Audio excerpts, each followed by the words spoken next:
एक कार्यक्रम की हम शुरुआत करते हैं। जिलाधीश महोदय, साथ ही हमारे बीच हैं डीआईजी महोदय, कलेक्टर साहब हैं धार के प्रियंक मिश्रा जी, और साथ ही डीआईजी और जो वर्तमान में धार में पुलिस अधीक्षक की भूमिका में भी हैं मनोज कुमार सिंह जी। दोनों ही अतिथियों का बहुत बहुत स्वागत है। और शुरुआत हम वहीं से करते हैं कि धार जो है इस समय चर्चा में है दो प्रमुख विषयों को लेकर। और एक प्रमुख विषय ये है कि जब भोजशाला सर्वे की बारी आई तो सबकी नज़र आप दोनों के ऊपर थी कि सर्वे होगा, पता नहीं धार में क्या होगा। बड़े ही शांतिपूर्ण तरीके से निपटा है। और एक और जो मसला है उस पर तो दुनिया की नज़र थी। सबसे जहरीला कचरा जो दुनिया की सबसे बड़ी रासायनिक त्रासदी थी, भोपाल में पड़ा हुआ है, पीतमपुर पहुंच रहा है। उसका निष्पादन होगा तो पता नहीं क्या होगा। बड़े ही शांति तरीके से दोनों का ही निपटारा हुआ। कलेक्टर साहब, आपसे शुरुआत करते हैं, कैसे संभव हो सका? सर्वप्रथम तो इस कार्यक्रम में आमंत्रित करने के लिए आपका धन्यवाद। देखिए, प्रशासन जो है वह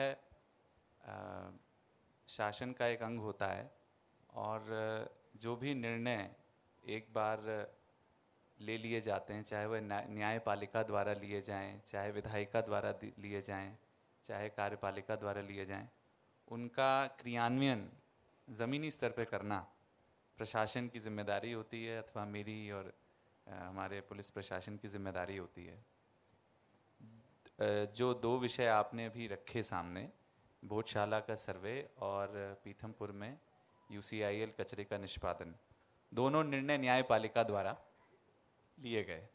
और एक बार वो निर्णय लेने के बाद कानून व्यवस्था बनी रहे, इसके साथ ज़मीनी स्तर पे वो संभव हो, तो मैं मानता हूँ सबसे पहले तो हमें जो धन्यवाद है वो धार की जनता को देना चाहिए। तालियां बजती हैं आप लोगों के लिए कलेक्टर महोदय की ओर से, धन्यवाद। और क्योंकि जनतांत्रिक व्यवस्था में कोई भी निर्णय लेना एक बात होती है, बट उसमें सबका साथ जोड़ करके ज़मीनी स्तर पे उसको उतारने में वो तभी संभव है जब आम जन में उसके प्रति जो है एक सकारात्मक दृष्टिकोण भी हो, और जितने भी उससे जुड़े हुए, विषय से जुड़े हुए जितने भी स्टेक होल्डर्स हैं, उनके साथ परस्पर संवाद भी रहे। तो मैं इस चीज़ का क्रेडिट तो अपने प्रशासनिक टीम को, हमारे डीआईजी साहब को, हमारे पूरे मीडिया बंधुओं को ज़रूर देना चाहूँगा कि जो संवाद था वो बहुत ही उत्कृष्ट कोटि का संवाद दोनों विषयों पे हुआ। भोजशाला के भी विषय पे निरंतर सभी सामाजिक संगठनों से, धार्मिक संगठनों से, मीडिया के माध्यम से जो समन्वय स्थापित किया गया, उससे लोगों में कहीं भी ये भाव नहीं आने दिया गया कि किसी भी प्रकार से कोई गलत काम होगा या कानून व्यवस्था बिगड़ेगी। और सभी निर्णय क्योंकि न्यायपालिका द्वारा लिए गए हैं, तो हमारा काम ये था कि बिल्कुल सुचारू रूप से ग्राउंड पे ये चीज़ हो। और जो उसके पीछे की जो पूरा भोजशाला में खासकर जो पूरा जो कानून व्यवस्था लगाएगी, उसके बारे में मैं चाहूँगा कि डीआईजी साहब उस पर प्रकाश डालेंगे। जो पीथमपुर में यूसीआईएल के कचरे निष्पादन को लेकर के जो विषय आया, उसमें मैं ज़रूर ये बात रखना चाहूँगा कि पीथमपुर की जनता ने हमें बहुत सहयोग दिया। हम लोग बहुत अधिक संख्या में हम लोगों ने वहाँ पे संवाद शिविर लगाए, लोगों के बीच में हम लोग गए, और जितनी भी बार हम लोग गए जनता के बीच में और हमने अपनी बातें रखी, तो हमने ये पाया कि लोगों के मन में बहुत सी भ्रांतियाँ थीं, क्योंकि वो बड़ा वैज्ञानिक विषय था जो कोर्ट के निर्देशों में हो रहा था, बट एक आम जन को ऐसा लगा कि कचरे से कुछ बिल्कुल जहर जैसा आएगा। यूनियन कार्बाइड का भोपाल में जिस तरीके का आतंक हमने उस समय देखा था, उसी तरीके का प्रदूषण यहाँ पर ना हो, इसको समझाने में भी सर कई चुनौतियां आप लोगों को रही होंगी, क्योंकि उस समय पे कई विरोध प्रदर्शन हुए, लोग सड़कों पर भी उतरे थे।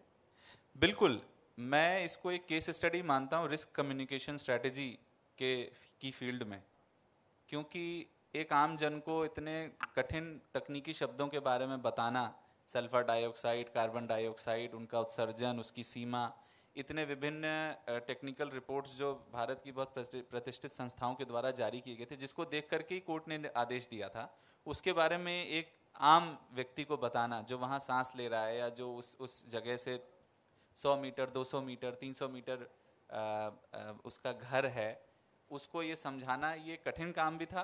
बट उसमें हम लोगों ने बहुत मेहनत की, हमने उसको साधारण शब्दों में उसको लेकर के आए, हमने ऑडियो वीडियो डॉक्यूमेंट्रीज बनवाई, हमने इंडस्ट्रीज़ में शिविर किए, मीडिया का बहुत बड़ा उसमें सपोर्ट रहा, समर्थन रहा, बहुत से पेपर में न्यूज़ आइटम्स भी उस समय आए, प्रिंट मीडिया, इलेक्ट्रॉनिक मीडिया में। तो कहीं ना कहीं जनता को इस बात का विश्वास हुआ कि नहीं भाई, अगर एक साफ मन से, एक पारदर्शिता के साथ प्रशासन अपनी पूरी बात को रख रहा है, तो कहीं ना कहीं उन्होंने हमें विश्वास किया। एक क्रेडिबिलिटी का भी प्रश्न था।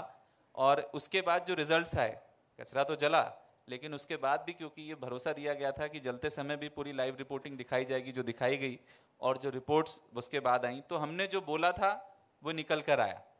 तो मैं समझता हूँ कि ये क्रेडिबिलिटी का प्रशासन के इकबाल के लिए एक बड़ा महत्वपूर्ण पड़ाव था, जिसको हम लोग करने में सफल रहे।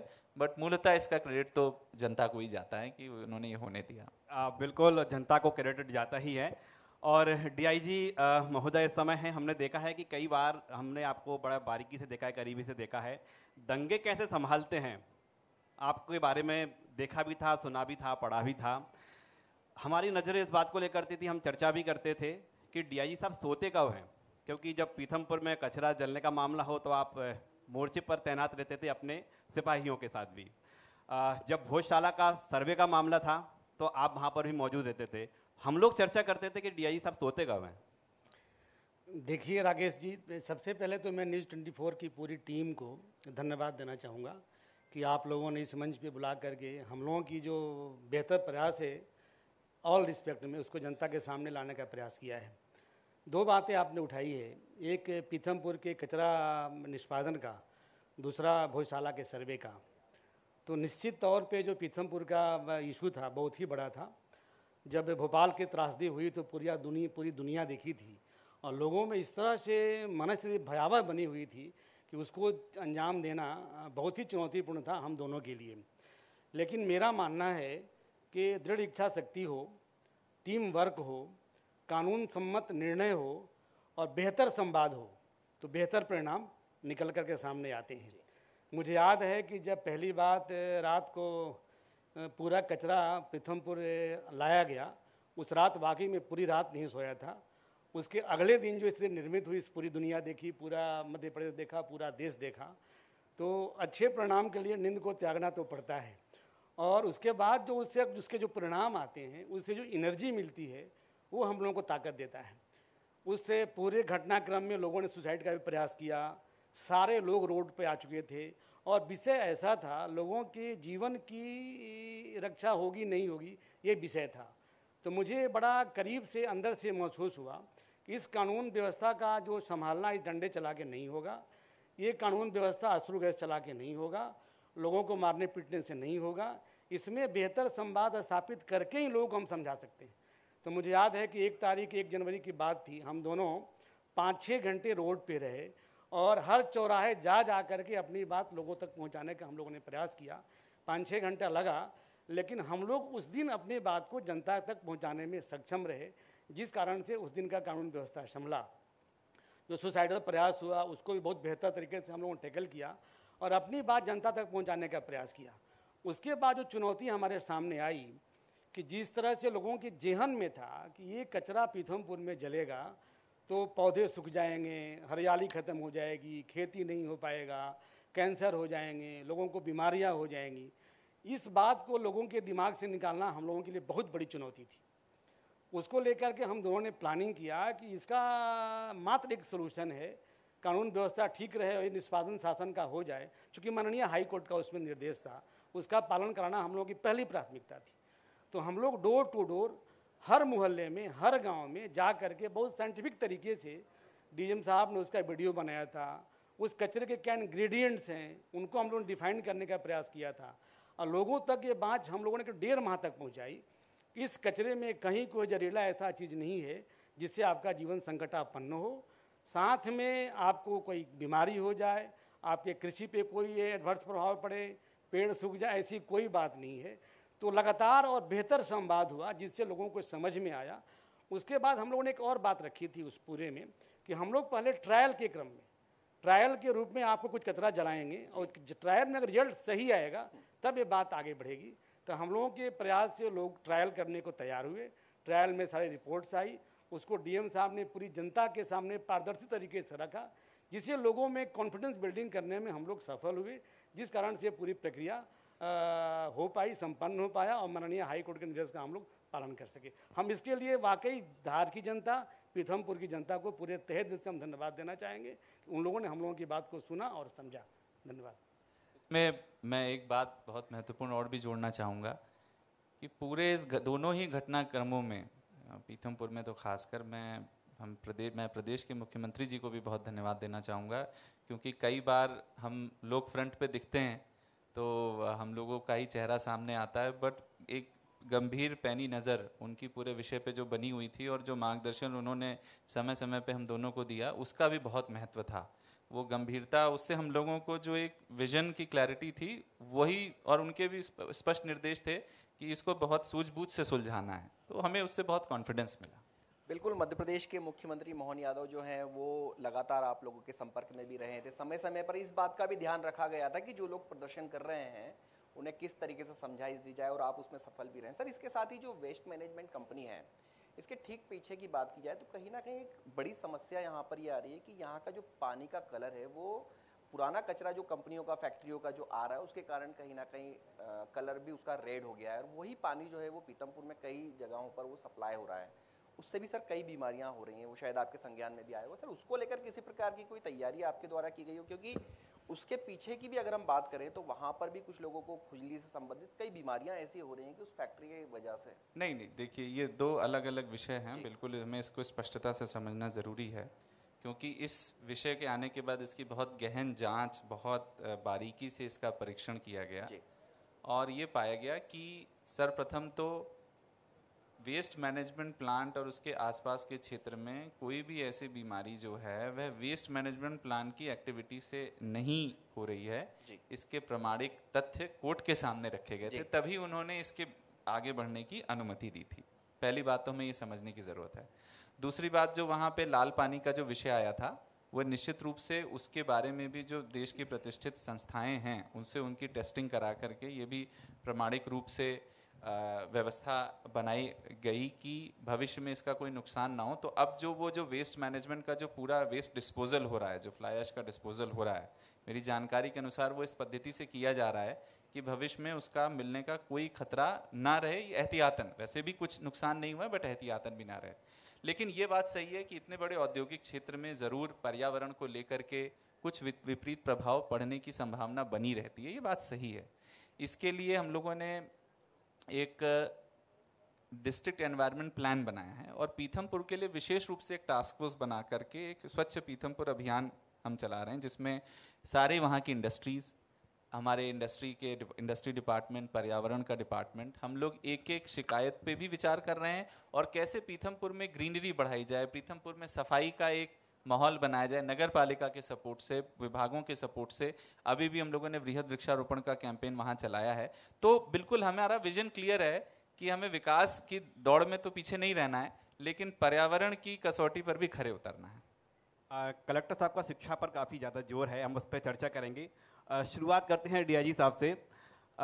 जब आप कोरोना काल का दौर था, हमने उज्जैन में देखा है, आप योजना ले आए थे, जीवन मित्र योजना। ये कॉन्सेप्ट आप पुलिसिंग के साथ, बेसिकली ये माना जाता है, आम धारणा है, पुलिस का काम तो डंडा चलाना है साहब। लेकिन जब महामारी का दौर आया, जब कोरोना काल आया, तो आप यहाँ पर योजना ले आए। तो पुलिसिंग के साथ एक बेहतर प्लानिंग, ये कैसे? देखिए, बहुत आप 4 साल पहले मुझे ले जा रहे हैं। मुझे जब हमारी पदस्थापना हुई थी उज्जैन एसपी के रूप में, उस समय उज्जैन ज़िले में कोरोना पूरे देश में सर्वाधिक था। डेथ रेट सबसे ज़्यादा कंट्री में उज्जैन में ही था, उज्जैन में था। मुझे याद है कि 248 पूरा कोरोना पॉजिटिव केस था, उसमें 47 डेथ था जिस दिन मैं ज्वाइन किया था। एक दिन पहले वहाँ डीएम साहब ज्वाइन किए, जो आप इंदौर कलेक्टर आशीष सिंह साहब हैं। हम दोनों ने मिलकर प्लान बनाई थी कि इस बेहतर के मुश्किल कंडीशन में कैसे हम आगे बढ़े। तो उस समय लोगों में कॉन्फिडेंस बिल्कुल नहीं था, डिफरेंट विभागों में कॉन्फिडेंस बिल्कुल नहीं था। कोरोना के प्रोटोकॉल का पालन कराना था, डिफरेंट विभागों में समन्वय कर विभागों के साथ साथ आम जनता के बीच कॉन्फिडेंस कैसे बिल्डिंग हो, ये हमारे लिए सबसे बड़ी चुनौती थी।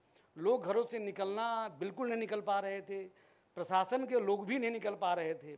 उस समय मुझे सभी विभाग को जोड़ करके और एक ऐसी दिशा प्रदान करने का जहन में दिमाग ख्याल आया जिसको लेकर के मैंने एक जीवन मित्र योजना की शुरुआत करी थी, जिसमें 13 गाड़ियाँ हमने बनाई, 13 क्षेत्रों में भेजा और एक ऐसी हमने टीम बनाई जो लोगों के बीच जा कर के कोरोना के महामारी के भयंकरता के बता करके लोगों में कैसे कॉन्फिडेंस बिल्डअप हो, इसको बताया जाए।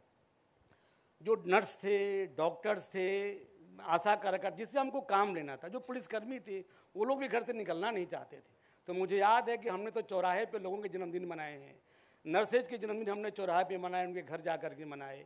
हम लोगों ने वो स्टेडियम में वहाँ ज्वाइंट मीटिंग करी, लोगों को ट्रेनिंग दिया और एक आत्मविश्वास ऐसा पैदा किया कि ये बीमारी इतनी भयावह थी कि आदमी सुन के ही घबरा जाता था। तो उस घबराहट को दूर करने के बाद ही हम कोरोना के प्रोटोकॉल को लागू कर सकते थे। तो कुल मिला के सोशल डिस्टेंसिंग का पालन करना, जो भी प्रोटोकॉल्स थे उसको पालन कराने के लिए हमने जीवन मित्र योजना चलाई थी। अब मुझे याद है यह योजना बहुत ही सफल हुई थी। लोगों ने आगे बढ़ कर के संवाद किया, लोगों ने डोनेट किया, पब्लिक हेल्थ की कैसी सुरक्षा दी जाए उसको डोनेट किया और एक बेहतर वातावरण का निर्माण हो सका, जिस कारण से हम कोरोना पे वहाँ विजय प्राप्त कर सके और लोग अब कम से कम सामान्य रूप से अपने जीवन को यापन कर सके। मैं ये भी बताना चाहूँगा, तो मेरे बस की बात नहीं थी, वो बाबा महाकाल का आशीर्वाद था, उनकी दुआ थी, उनका स्नेह था कि उनने ये मौका दिया हम जनता की सेवा कर सके। और एक बहुत और ये भी आशीर्वाद ही है कि एक और जहाँ पर योजना चला रहे हैं लेकिन विकास दुबे का मामला आ जाए तो फिर वो भी नहीं बचेगा। जी जी, बहुत बहुत सही कहा आपने। जब विकास दुबे का प्रकरण हुआ था यूपी में, 8 पुलिसकर्मी को उसने मारा था, हमारा डीएसपी उसमें शहीद हुआ था और 60 टीमें बनाई गई थी यूपी सरकार के द्वारा और पूरे देश में अलर्ट था कि इसको पकड़ने के लिए पकड़ में नहीं आ पा रहा था। उस समय मैं गुंडा विरोधी अभियान चलाया था उज्जैन जिले में और गुंडा विरोधी अभियान में जो हमारी खुफिया टीम होती है उनका मैंने मीटिंग 2 दिन पहले ही लिया था। तो सबके दिमाग में सोशल मीडिया पे था कि ये विकास दुबे हमारे पुलिस वालों को मारा है, कहीं कुछ आएगा इस पर नज़र रखना है। और हम शाम में मीटिंग लिए थे, अगले दिन सुबह 9 बजे वो बंदा झोला लिए हुए सामान्य जनता की तरह गेट पे दिख गया, जिसको हमारे पुलिस वालों ने पहचाना, तत्काल मुझे खबर किया। मैं तो जिस हालत में था, टी शर्ट और लोअर में दौड़ा महाकाल के दरबार में, उसको वहीं से दबोचा। आगे की कहानी सबको पता है। तो वाकई बहुत बड़ी विक्ट्री थी हमारी और मुझे लगा कि क्रिमिनल जस्टिस सिस्टम में जब जस्टिस डिलीवरी मैकेनिज्म की बात आती है तो जो लोग आपराधिक प्रवृत्ति के होते हैं उनको उस तरह का सज़ा मिलना चाहिए, तभी सोशल सिस्टम मेंटेन रहता है। तो हमारे पुलिसिंग पार्ट का एक बहुत बड़ी उपलब्धि रहा था, केवल मेरा ही नहीं, मध्य प्रदेश शासन का, मध्य प्रदेश पुलिस का, सबके लिए गौरव की बात थी कि जिसको पूरा देश खोज रहा है उसको उज्जैन पुलिस, मध्य पुलिस ने खोज निकाला। पूरा यूपी की पूरी सरकार, पूरे पुलिस सिस्टम मेरे टच में था और हम लोगों ने पकड़ करके सारे सबूतों के साथ यूपी पुलिस को सुपुर्द किया था। ये बहुत पुलिसिंग एक सुखद एहसास था, जिसको पकड़ने में हम लोगों ने कामयाबी हासिल करी थी। बिल्कुल सर, मनोज कुमार सिंह को मैनेजमेंट के लिए जाना जाता है। 2007 से 11 तक की बात करें तो इंदौर के अंदर भी कई अपराधियों को आपने सलाखों के पीछे पहुंचाया है। इसके साथ ही कोविड की तो बात सर आपने बताई है कि लोगों के लिए कितनी मदद की है। सर, जो बागटांडा क्षेत्र है, यहाँ पर से लोग जो हैं पूरे देश भर में अलग अलग जगहों पर जाकर डकैती की योजनाएं बनाते हैं, डकैती करते हैं। पिछले दिनों इंदौर के अंदर भी एक बड़ी घटना को अंजाम दिया था। सर, आरोपी तो पकड़ा जाता है, लेकिन सर हमने ये देखा है कि आप आरोपी के अंदर जो भावना है अपराध करने की, उसको खत्म करने का प्रयास करते हैं। वो किस तरीके से करते हैं सर? क्योंकि ये बहुत कम अधिकारी करते हैं। अधिकारियों का काम होता है कि अपराधी को पकड़ के सलाखों के पीछे पहुंचा दिया और बाद में वो अपराधी फिर जेल से छूटता है और उसके बाद फिर वो वापस वही अपराध करता है। लेकिन हमने देखा है कि आपने जो अपराधियों को, जितनों को पकड़ा है, उसमें कहीं ना कहीं अपराधों में जरूर कमी यहाँ पर हमने देखी है। देखिए, साथ ही मैं जोड़ना चाहूंगा क्योंकि जहाँ पर आप पोस्टेड हैं, जामुनिया भूतिया धार में जो जगह है, वहाँ पर तो आप, जहाँ पर दुर्गम पहाड़ियों में कभी पुलिस पहुंची नहीं, वहाँ पर आप खाट पे बैठ के ले रहे हैं। देखिए, जस्टिस डिलीवरी मैकेनिज्म में सबसे पहले सोशल सिस्टम को समझना पड़ता है और जिस क्षेत्र में हम काम करते हैं वहाँ के सामाजिक, सांस्कृतिक, आपराधिक क्या प्रवृत्ति है उसको समझने के बाद ही हम काम करते हैं। तो कम्युनिटी पुलिसिंग हमेशा मेरे जेहन में रहा है। मैं आगर मालवा में रहा तो जीवन सुरक्षा यात्रा चलाया, उज्जैन में रहा जीवन मित्र योजना चलाया, इंदौर में आप जानते हैं मैंने एकता पंचायत मैंने बनाई थी, मैं अलीराजपुर में धार में खाटला बैठक के माध्यम से लोगों तक पहुंचा। तो यहाँ 2 बड़ी समस्या थी। एक तो बागटांडा का इलाका बहुत वाकई नोटोरियस है, वहाँ के जितने क्रिमिनल्स हैं, खासकर प्रॉपर्टी ऑफेंडर्स, वो बाहर के राज्यों में बहुत जाते हैं और वहाँ अपराध करके आते हैं और ज़िले की बदनामी होती है। साथ में एक सिगलीगर समाज है, इनका भी बड़ा नाम है, पूरे देश में अवैध शस्त्र बना करके ये लोग हथियारों की सप्लाई किया करते थे। तो शुरुआती दौर में मैं सख्ती काफ़ी करता हूँ कि अगर आप अपराध किया आप लोगों को तो छोड़ेंगे नहीं। सिगलीगर समाज में मैंने 13 बड़ी बड़ी फैक्ट्रियाँ पकड़ी हैं। सबसे बड़े गैंग को मैंने ट्रेस किया जो 7 राज्यों में वांटेड था। 42 अपराध उसके जीवन थे जिसमें गिरफ्तारी उसकी नहीं हुई थी। 2 लाख उसको इनाम हुआ करता था। तो सारे कार्रवाई करने के बाद फिर समाज में घुसने का मैं प्रयास करता हूं कि इन लोगों से संवाद किया जाए। जब तक माइंड सेट चेंज नहीं होगा तब तक अब व्यक्ति को आप आपराधिक प्रवृत्ति दूर नहीं कर सकते हो। जानता भूतिया का नाम सब लोग मुझे बताए थे कि जब भी पुलिस वहाँ गई है तो बैरंग लौट के आई है, लोगों ने गोलियां चलाई हैं, पथराव किया है। तो उनके बीच जा करके उनसे वार्तालाप करने का मैं प्रयास करता हूँ।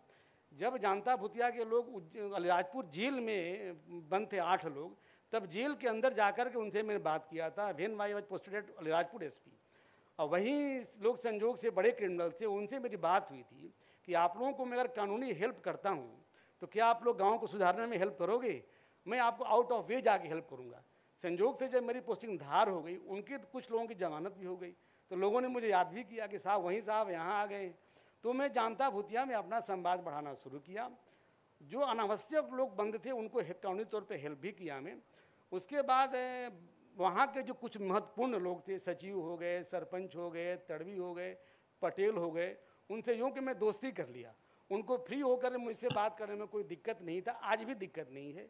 उनसे बात करने के बाद एक विश्वास पैदा करने का प्रयास किया कि देखो ये अपराध करने से कोई फ़ायदा नहीं है, अपने बच्चों को पढ़ाइए, शराब के सेवन से दूर रहिए, महिलाओं का सम्मान करिए, आप कब तक जेल जाते रहोगे। सारी शासन कनेक्ट नहीं था वहाँ उन सब गाँवों में, तो मैंने उनसे कनेक्ट होने का प्रयास किया जिसका काफ़ी अच्छा परिणाम हुआ। इसी तरह सिगलीगर समाज के लोग थे, उनके बीच गया, उन लोगों तो बड़ा भारी स्वागत किया मेरा, क्योंकि उनके बीच जा करके उनके समझना, उनके बेहतरी का प्रयास करना शायद मैंने किया। तो मुझे लगता है कि कलेक्टर साहब के प्रयास से सिगलीगर समाज के 18 लोग हम लोगों ने अति शिक्षा में भर्ती कर दिया है। कुछ को हमने फैक्ट्रियों में लगाया है, कुछ को मनरेगा में लगाया है, तो काम का एक विकल्प दिया है। इसके लिए हमने सर्वे भी काफ़ी किया, सर्वे के साथ बेहतर संवाद किया, खाटला बैठक किया, नीचे बैठ के गया, उनके साथ खाना खाया। पुलिसिंग की बात छोड़ के मैंने एक बेहतर समाज के बीच के व्यक्ति हूँ यह सोच के उनसे वार्तालाप किया, जिसका बेहतर परिणाम था कि आज धार जिले में पिछले 2 साल में हर क्षेत्र में अपराध काफ़ी कम हुए हैं और लोगों का माइंडसेट चेंज हुआ है और लोग अच्छा सुधरने का की तरफ आगे बढ़ रहे हैं। कलेक्टर साहब, जो जिक्र हुआ है फैक्ट्री का, धार के जो मुख्य रूप से 2 मुद्दे हैं। एक तो चूंकि आदिवासी अंचल क्षेत्र है शिक्षा को लेकर, इसके साथ ही समूचे मध्य प्रदेश की बात करें तो इस समय तो निवेश का दौर है, बड़ी बड़ी इंडस्ट्री फैक्ट्री आ रही हैं। धार में भी एक ये मुद्दा है कि स्थानीय लोगों को रोजगार नहीं मिलता तो कई बार विरोध हो जाता है। शिक्षा और निवेश को लेकर क्या प्लानिंग है? इसके साथ ही सर एक बड़ी समस्या पलायन की भी यहाँ पर है कि जो पीतमपुर में हालांकि बड़ी बड़ी फैक्ट्रीज हैं लेकिन वो स्थानीय लोगों को रोजगार नहीं देती हैं। वो यूपी, उत्तर प्रदेश और जो जहाँ की फैक्ट्रियाँ हैं या जहाँ के लोग हैं, जहाँ का व्यक्ति पहुँचता है उन लोगों को प्राथमिकता देते हैं। ऐसे में सर जो धार, अलीराजपुर, झाबुआ इधर के जो युवा हैं वो मजबूर होते हैं सर महाराष्ट्र की तरफ जाने के लिए। तो सर उनको रोकने के लिए क्या कुछ प्रयास आप लोग कर रहे हैं? देखिए, शिक्षा से मैं अगर प्रारंभ करूं, मैं बिल्कुल एक प्रशासक होने के नाते भी और देश का नागरिक होने के नाते भी, दोनों ही रूप में मैं ये मानता हूं कि शिक्षा और शिक्षा की जो पूरी व्यवस्था है पूरे देश में ही और प्रदेश हो या चाहे जिले हो, वही हमारी सबसे बड़ी चुनौती है। बाकी सभी बिंदुओं पे, चाहे हम बिजली, सड़क, पानी की बात करें, कुछ हद तक मैं मानता हूँ स्वास्थ्य की भी बात करें, बहुत प्रगति हमने की है। हमारा आप कोई भी डेटा उठा के देख लीजिए, सभी जगह हमने प्रगति की है।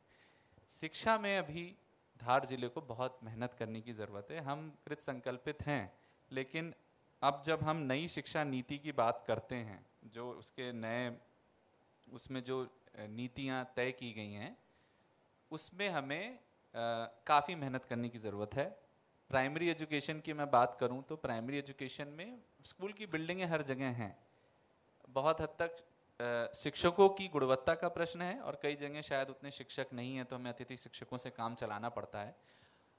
अब जो व्यवस्था है उसी को हमें सुधारना है। तो हमने प्राइमरी एजुकेशन में ये अब इस दिशा में हम बढ़ रहे हैं कि हम डिजिटल टेक्नोलॉजी का इस्तेमाल करके, आर्टिफिशियल इंटेलिजेंस का इस्तेमाल करके, स्मार्ट क्लासेस के माध्यम से अपने जो शिक्षकों की कमी का जो हमारे सामने जो चुनौती उसको दूर करें। आपको जान के अच्छा लगेगा कि हमारा जो टीचर ट्रेनिंग इंस्टीट्यूट है, जो इसी जहां हम बैठे हैं वहां से बिल्कुल 100 मीटर की दूरी पर है, वहां हम लोगों ने एक डिजिटल स्टूडियो की स्थापना की है। शायद मध्य प्रदेश का पहला टीचर ट्रेनिंग इंस्टीट्यूट है जिसको डाइट कहते हैं, जहाँ पे इस प्रकार के डिजिटल स्टूडियो की स्थापना एक बार की है। तालियां तो बजती हैं, बड़ी बड़ी उपलब्धियां हैं धार की। आप बड़ी आसानी से डाइट धार यूट्यूब पे सर्च करिए और जो कंटेंट हमारे शिक्षक, धार जिले के शिक्षक उस पर क्रिएट करके डाल रहे हैं उसको आप लोग देखिए, तो आप लोगों को आनंद आएगा। आपको आनंद आएगा कि चाहे बच्चों को मैथमेटिक्स की टेबल सिखाना हो, काका गागा सिखाना हो, और एक और हमने फोकस किया है कि निमाड़ी लोकल भाषा में, मालवई भाषा में, निमाड़ी भाषा में वो कंटेंट किया जा रहा है, क्योंकि नई शिक्षा नीति भी यही कहती है कि जो प्रारंभिक शिक्षा है वह सबसे अच्छे से कोई छात्र छात्रा तब समझता है जब उसको लोकल भाषा में बात किया जाए। मुझे याद है, मैं यूपी से आता हूँ, तो मेरे पिताजी बताते थे कि उस समय भी यूपी बोर्ड में 6ठी तक अंग्रेजी नहीं प्रारंभ की जाती थी, 6th के बाद इंग्लिश स्टार्ट की जाती थी, क्योंकि पहले आप मातृभाषा पे अपनी कमांड कर लें, उसके बाद आप कोई दूसरी भाषा सीख सकते हैं। तो हम भी उस दिशा में जो शिक्षा नीति है उसके तहत बढ़ रहे हैं। यदि मैं उससे आगे की बात करूं, 7th ऑनवर्ड्स या 7 से 12th की शिक्षा की बात करूं, तो निश्चित रूप से मैं मानता हूं कि अब जो भविष्य है वह भविष्य में कहीं ना कहीं ये जो बड़े फ्लैगशिप स्कूल्स हम बना रहे हैं, चाहे CM राइज स्कूल हो, चाहे एकलव्य स्कूल हो, उस दिशा में हमें आगे बढ़ना पड़ेगा। हमें ये सोचना पड़ेगा कि अच्छे विद्यार्थी को, अच्छे बच्चे को हमें 5 किलोमीटर 10 किलोमीटर स्कूल जाना पड़ सकता है। आप किसी भी बड़े शहर में देख लीजिए, दिल्ली बम्बई में हर व्यक्ति को, इंदौर में ही शायद आधा घंटे का सफर करके बच्चे को जाना पड़ता है। अब जब हमने गांव में इतनी अच्छी सड़कें बना दी, जब हमने अभी तो PMGSY 4 आ रहा है, ग्राम सड़क योजना 4 आ रहा है, उसमें तो और 50 हैबिटेशन के भी जगहों को हम कनेक्ट कर देंगे, तो हमें अब ट्रांसपोर्टेशन की व्यवस्था देनी पड़ेगी। लेकिन ये जो बड़े स्कूल के मॉडल हैं, इसमें हम जो शिक्षकों की कमी और शिक्षकों की जो शिक्षा की जो गुणवत्ता है उसमें हम आमूलचूल परिवर्तन ला सकते हैं। हमारे जिले में 13 CM राइज स्कूल बन रहे हैं, लगभग 10 से अधिक EMRS एकलव्य स्कूल्स और कन्या शिक्षा परिसर हैं। इन सभी स्कूलों का हम एक नेटवर्क बना करके इनमें भी डिजिटल एजुकेशन के माध्यम से, कि किसी एक स्कूल में फिजिक्स का टीचर अच्छा है तो वो दूसरे स्कूल को भी पढ़ा सकते। धार तो बैडमिंटन की नर्सरी भी है, सरदारपुर जो है उसको लेकर भी प्लानिंग है आपके पास? नहीं, बिल्कुल, वो शिक्षा नीति से जुड़ा हुआ विषय ही है, क्योंकि हम हर बच्चे को डॉक्टर इंजीनियर नहीं बना सकते। हमें उसके पूरे सर्वांगीण विकास के लिए खेल कूद को भी बढ़ावा देने की बहुत जरूरत है। बैडमिंटन में धार जो नर्सरी रहा है, वो जो एक इकोसिस्टम रहा है, उससे सीखते हुए हम जो अब स्विमिंग को लेकर के, फुटबॉल को लेकर के भी हमने प्रारंभ किया है। आपको जान के अच्छा लगेगा कि एक ओलंपिक साइज का ट्रेनिंग पूल, स्विमिंग पूल जो है धार में बन चुका है। और अब हमारी योजना, अभी तो खैर मानसून का सीजन है, अभी हम उसका लोकार्पण भी करने की स्थिति में इसलिए नहीं है क्योंकि मानसून में जनरली स्विमिंग पूल का उतना उपयोग नहीं होता। लेकिन मेरा ये प्रयास है कि जो इंडिया की जो बेस्ट स्विमिंग एकेडमीज हैं उनसे टाई अप करके हम, क्योंकि स्विमिंग एक मदर स्पोर्ट है, हर स्पोर्ट में बैडमिंटन के भी बच्चे को अगर स्विमिंग की ट्रेनिंग मिलती है तो उससे अच्छा करता है। तो हमारा ये प्रयास है कि हम ओलंपिक्स में सबसे ज्यादा मेडल, आपको जान करके आश्चर्य होगा, स्विमिंग में है। और अगर हमें ओलंपिक में जो हमारा एक सपना है वर्ष 2047 तक केवल देश को विकसित तो बनाना ही है, लेकिन इन सब, हम सबसे दुनिया के सबसे जनसंख्या वाले देश हैं, हमारे मेडल भी सबसे ज्यादा होने चाहिए। तो धार का कंट्रीब्यूशन ओलंपिक मेडल्स में भी आज से 10 साल बाद हमें देखने को मिले, इसलिए हम स्विमिंग, फुटबॉल, बैडमिंटन इसमें और इन्वेस्टमेंट कर रहे हैं और हम अपना बदलाव ला रहे हैं। और मैं सभी बच्चों से भी आग्रह करूंगा कि जब भी ये पूल स्टार्ट हो, भी इसमें 2-3 महीना लग सकता है, आप लोग आगे बढ़ें। यदि 1000 बच्चे स्विमिंग सीखने जाते हैं तो एक बच्चा उसमें से ऐसा निकलता है जो मेडल प्राप्त कर सकता है, तो हमें इतनी मेहनत करनी पड़ेगी।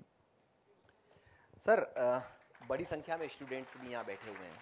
एक मैं आपसे इंटरप्ट कर रहा हूँ, एक आपका सवाल अछूता रह गया है जी, तो धार की जनता के लिए भी जानना आवश्यक है। जी जी, जब आपने भोजशाला की बात करी है, सर्वे की बात करी है, जो हम लोग जब पे जवाब नहीं दे पाए, तो जब माननीय हाई कोर्ट के निर्देश के बाद भोजशाला का सर्वे हुआ और जिस तरह से धार की पूरी जनता ने, समाज के सभी वर्गों के लोगों ने, कानून व्यवस्था बढ़िया से चले और कानून व्यवस्था के अंदर रह कर के भोजशाला के सर्वे को निपटाने में 3 महीना कंट्रीब्यूशन किया है, इसके लिए मध्य प्रदेश शासन के साथ साथ मैं धार की पूरी जनता का आभार व्यक्त करता हूँ कि धार का भोजशाला हमेशा से यहाँ बहुत बड़ा इशू रहा है।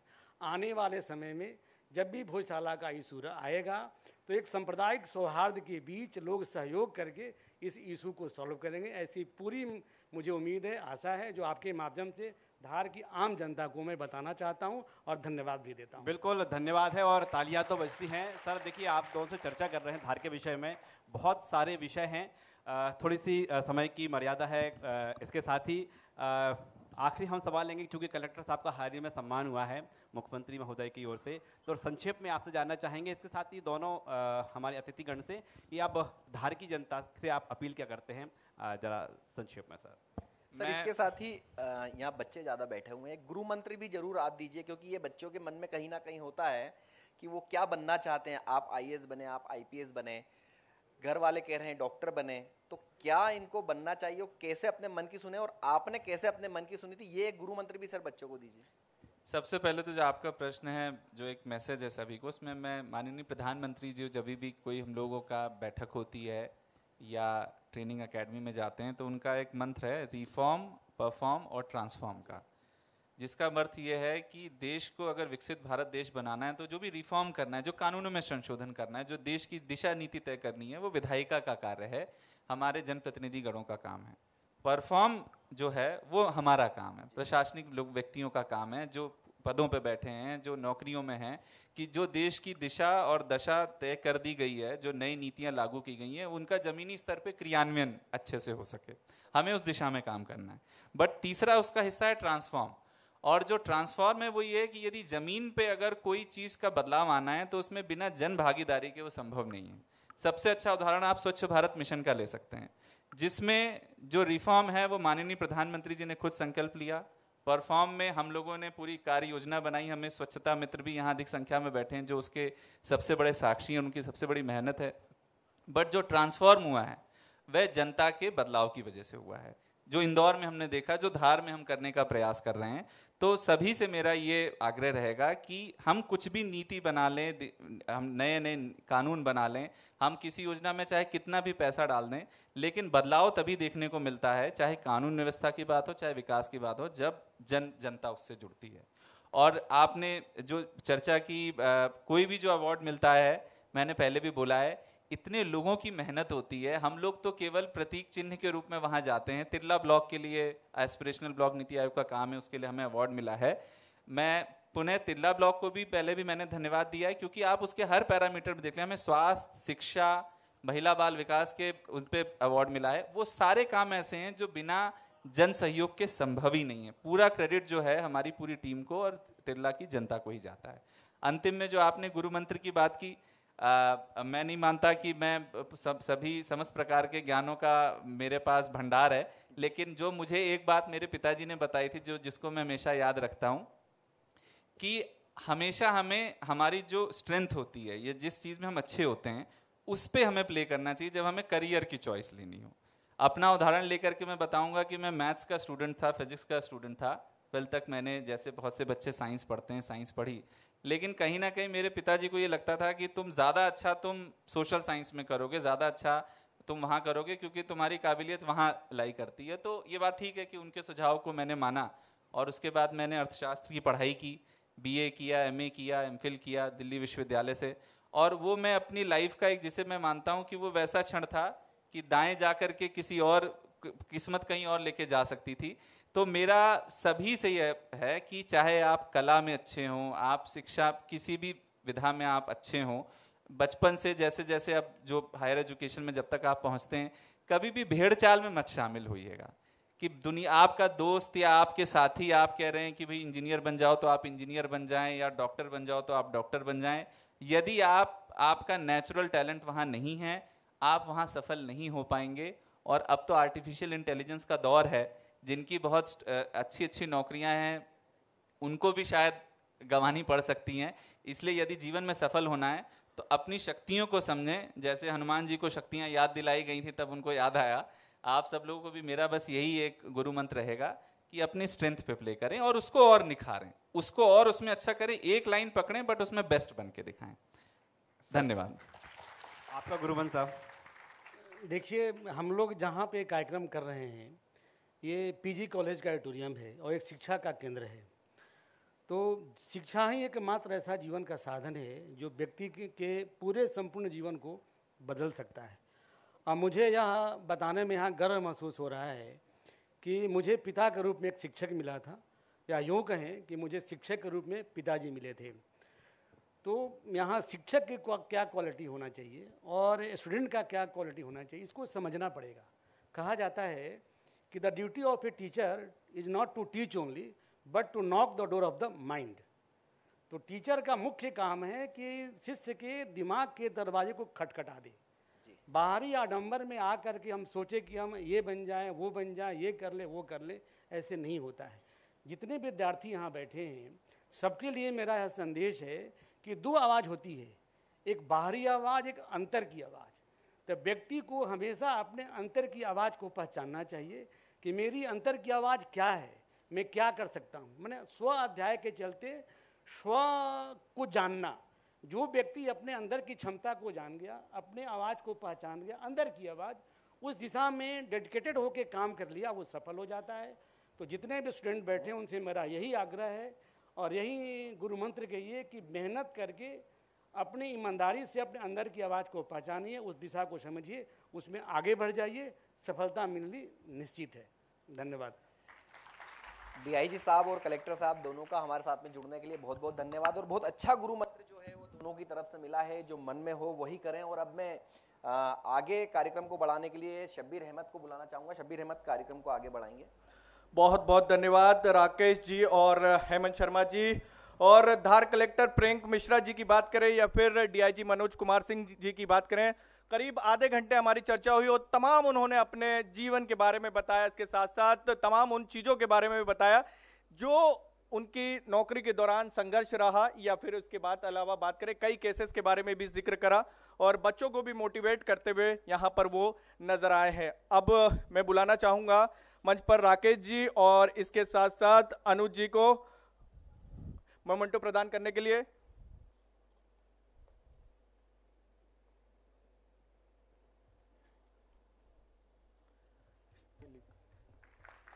तालियों से स्वागत किया जाए।